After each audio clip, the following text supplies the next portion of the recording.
আচ্ছা, তুমি কি জীবনে ভালো থাকতে চাও? তুমি কি চাও নিজের জীবনটা সুন্দর করতে?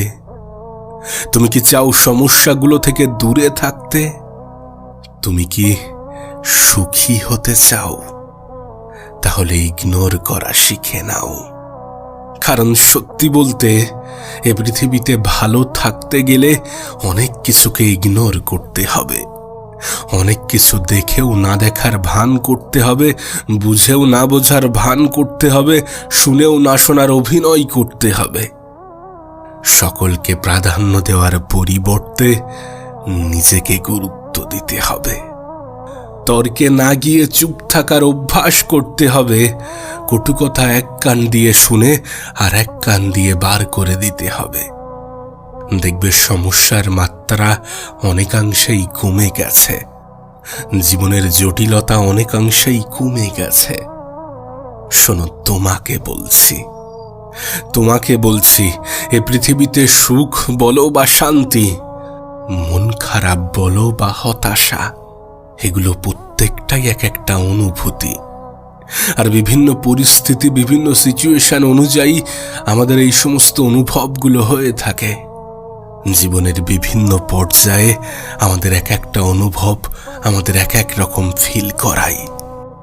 আমরা কখনো আনন্দে থাকি, কখনো দুঃখে থাকি, কখনো খুশিতে থাকি। এই সব কিছু অনুভব ছাড়া আর কিছুই নয়।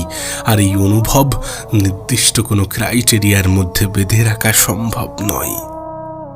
এমনটা নয় যে তুমি যেটা চাও সেটা পেয়ে গেলে তুমি সারা জীবনের জন্য সুখী হয়ে যাবে। এমনটা কখনো সম্ভব নয়। হয়তোবা কিঞ্চিত আনন্দ পাবে, কিন্তু সুখ একটা অনুভূতি, একটা অভ্যাস। আমি নিজেও দেখেছি এ পৃথিবীতে অনেকে অনেক সামান্য কিছু পেয়েও সুখী, আবার অনেকে অনেক কিছু পেয়েও অসুখী। এর কারণ একটাই, এক একজনের কাছে সুখের কারণ এক এক রকম। এক একজনের কাছে জীবনে ভালো থাকার অর্থ এক এক রকম। আর এর সমস্ত কিছু চাহিদার উপরে নির্ভর করে। তুমি নিজেও খেয়াল করলে বুঝতে পারবে, যাদের জীবনে চাহিদা খুবই কম, তাদের মুখে হাসি ফোটানোটা অনেক সহজ। যাদের জীবনে চাহিদা অনেক কম, তাদের সুখের কারণ হওয়াটা অনেক সহজ।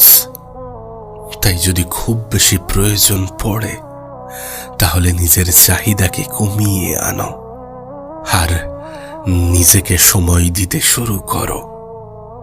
আমি অনেককে দেখেছি নিজেকে কষ্ট দিয়ে অন্যকে মনোরঞ্জন করার চেষ্টা করে, কিন্তু এটা কোনো সঠিক উপায়, এটা কোনো সঠিক মাধ্যম হতে পারে না। সকলকে খুশি করার দায়িত্ব নিয়ে তুমি এ পৃথিবীতে আসোনি, আর সকলকে খুশি করতে তুমি পারবে না। কারণ সকলকে খুশি রাখা অতটাও সহজ নয়। সত্যি বলতে, সকলকে খুশি করার আগে নিজের খুশিটা দরকার। নিজের খুশিটা প্রয়োজন, নিজের ভালো থাকাটা প্রয়োজন। তুমি যখন নিজে ভালো থাকতে শুরু করবে, তখন আর 10টা মানুষকে ভালো রাখার দায়িত্ব নিও। কিন্তু সবার আগে নিজের মানসিক শান্তিটা দরকার। কেউ যখন তোমাকে খোঁচা মেরে কথা বলে, তখন ধরে নিও তোমার মধ্যে যেটা আছে সেটা তার মধ্যে নেই। এই পৃথিবীর অনেকেই জেলাসি থেকে একে অন্যকে দেখতে পারে না, আর একটা সময় এই জেলাসিই তাদের মনকে ময়লা আবর্জনার স্তূপ বানিয়ে দেয়। সব জায়গায় সবার মাঝে নিজের জাতের পরিচয় দিয়ে অন্যের নামে কটু কথা বলে নোংরা গন্ধ ছড়ায়। তাই তো তোমাকে বলি যে কিছু জিনিসকে ইগনোর করতে শিখে নাও, জীবনে ভালো থাকতে শিখে যাবে। কিছু জিনিস থেকে নিজের দূরত্ব বজায় রাখতে শিখে নাও, দেখবে জীবনে অনেক বেশি ভালো থাকবে। আর যদি সত্যি নিজের জীবনের সমস্যা বেড়ে যায়, তাহলে এটা মনে রেখো, সমস্যা প্রত্যেকটা মানুষের জীবনেই আছে। কিন্তু অনেকে হাজারো সমস্যার মধ্যে থেকেও নিজের ভালো থাকার কারণটা খুঁজে বার করেছে, ভালো থাকাটা শিখে নিয়েছে। তোমাকেও সেই চেষ্টাটা করতে হবে। আমি জানি না তুমি কেমন জীবন কাটাচ্ছ আর কেমন জীবন চাও। না, তুমি যদি কোনো আর্থিক সমস্যার মধ্যে দিয়ে থাকো, তাহলে মনে রেখো, আর্থিক সমস্যা মানুষকে অনেক কিছু শেখায়। খালি পকেট মানুষকে অনেক কিছু শেখায়, এ দুনিয়া চিনতে শেখায়, প্রয়োজন এবং প্রিয়জনের মধ্যে পার্থক্য বোঝাই। তোমার কাছে একটা অনুরোধ করব, কখনো হাল ছেড়ে দিও না, কখনো হতাশ হয়ে যেও না। দেখো, আমাদের হাতে যেটা আছে সেটা চেষ্টা, আর চেষ্টার মাধ্যমে এ পৃথিবীতে অনেক কিছু করা যায়, অনেক পরিবর্তন আনা যায় নিজের জীবনে এবং নিজের চলাফেরার মধ্যে। জীবনের অনেক সময় এমনটা হয়ে থাকে যে আমরা আত্মসম্মানকে গুরুত্ব দিতে গিয়ে না চাইতেই অনেক সমস্যার মধ্যে জড়িয়ে পড়ি। কিন্তু মনে রেখো, না বলার অভ্যাস করাটা প্রয়োজন। যেটা তোমার পছন্দের নয় সেটাতে না বলাটা প্রয়োজন। সময়ের সঠিক ব্যবহার করাটা প্রয়োজন, কারণ সময় এমন একটা সম্পদ যেটার সঠিক ব্যবহার তোমার জীবন পরিবর্তন করার ক্ষমতা রাখে, তোমার জীবনে পরিবর্তন আনার ক্ষমতা রাখে। তাই সময়ের অপচয় করো না।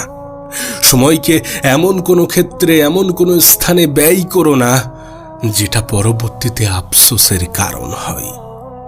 দেখো, তুমি একা নও। এ পৃথিবীর প্রত্যেকটা মানুষই ভুল করে, কিন্তু আমাদের মধ্যে তারাই সব থেকে বেশি উত্তম যারা নিজের ভুলকে রিপিট করে না, যারা একই ভুল বারবার করে না। ভুল করেছ, ঠিক আছে, ভালো কথা, শুধরে নাও, শুধরে যাও। মনে রেখো, তোমার ভুল থেকে শেখা শিক্ষাগুলো তোমার জীবন পরিবর্তনের কারণ হবে, আর তোমার পরিবর্তিত জীবন মানুষের তোমার প্রতি ভ্রান্ত ধারণাগুলোকে দূর করবে। গুরুত্ব না দেয়া মানুষগুলো গুরুত্ব দিতে শুরু করবে, পছন্দ না করা মানুষগুলো পছন্দ করতে শুরু করবে। শুধু তোমার কাছে কিছু অনুরোধ করব, ধৈর্য ধরো, অপেক্ষা করো, নিজের তরফ থেকে সম্পূর্ণ চেষ্টা করো, নিজের উপরে বিশ্বাস রাখো, আর কিছু জিনিসকে ইগনোর করো। দেখবে জীবনে বেশিরভাগ সমস্যার সমাধান এখানেই হয়ে গিয়েছে।